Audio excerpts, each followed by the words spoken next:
Hello, welcome to Making a Museum. It's Monday. I'm Jody and I am making a museum. Today we're going to start the next series, which is Museum 101. And for today's episode, we're going to just talk about the definition of a museum. And I just want to tell a story about when I was back in college. I had a summer internship at Plymouth Plantations, which is now renamed Plymouth Pawtuxet. And so, that's just south of Boston. So on one of my days off, we took a day trip up to Salem because I had never been to all the museums and everything in Salem. And obviously, that's something you want to do if you're in New England. And and we went to one museum. I don't even know which one it was. There's a lot of witch museums.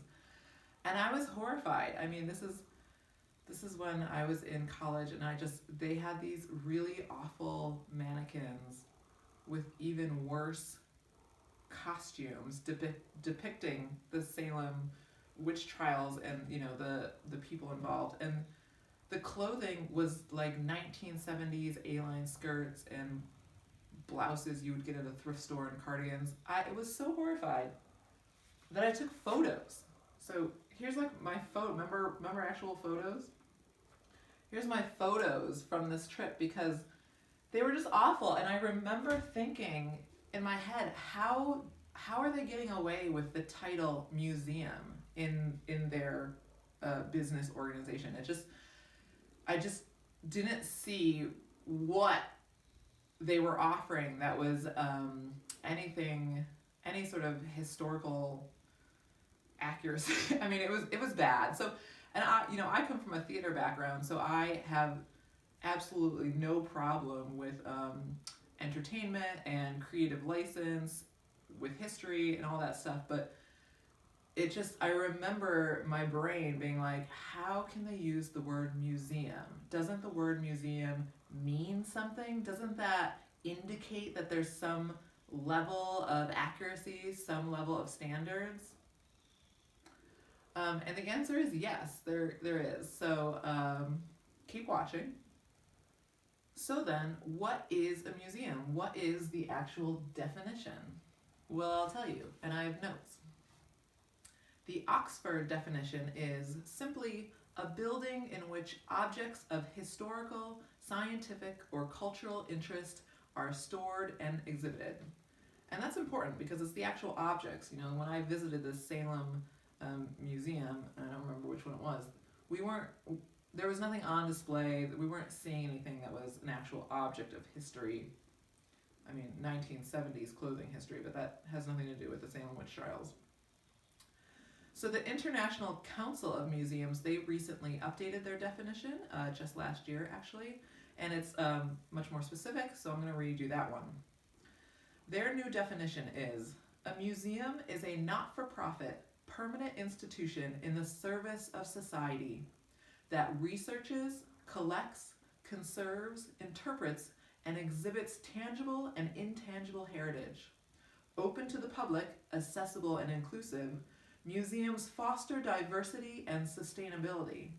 They operate and communicate ethically, professionally, and with the participation of communities, offering varied experiences for education, enjoyment, reflection, and knowledge sharing. So that is a big but new definition, and I have been participating with the community, and I've definitely been offering experiences for education, enjoyment, and knowledge sharing. So I'm already on my way into this definition.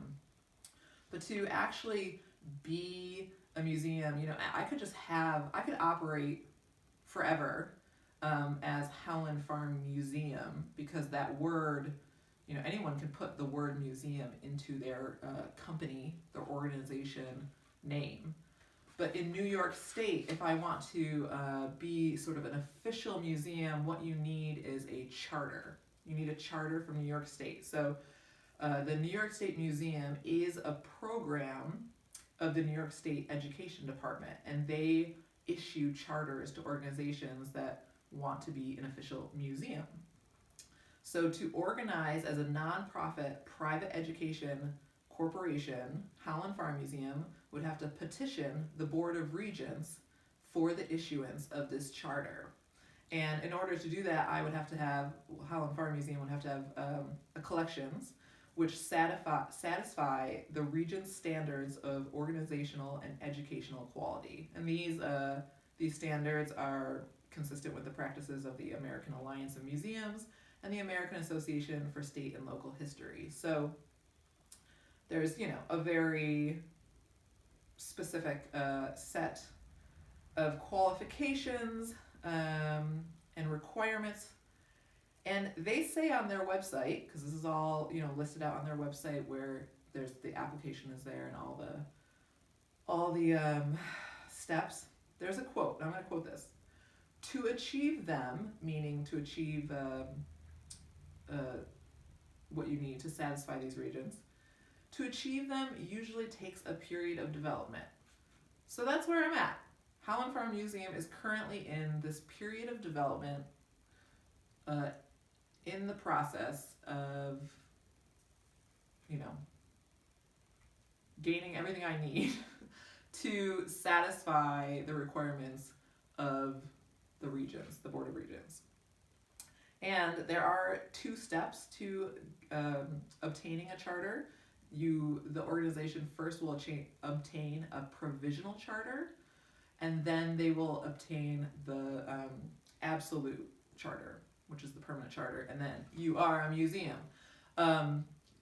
Just the requirements to obtain the provisional charter, Howland Farm Museum does not have all those things right now. So right now, this period of development is obtaining the necessary requirements for the provisional charter, which Howland Farm Museum will apply for. And then there's another period of a few years to get the absolute charter.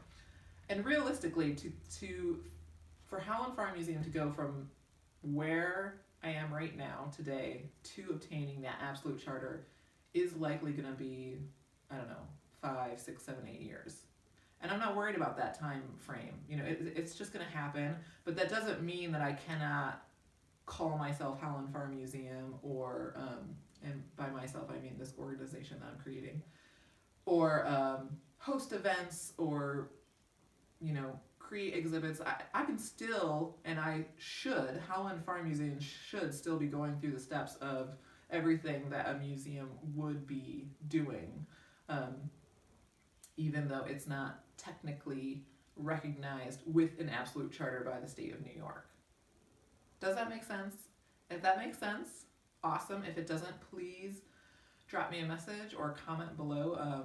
That was the basic overview. I'm not going to go into all the details and specifics, because there's a lot involved when making a museum. Hope you tune in next week.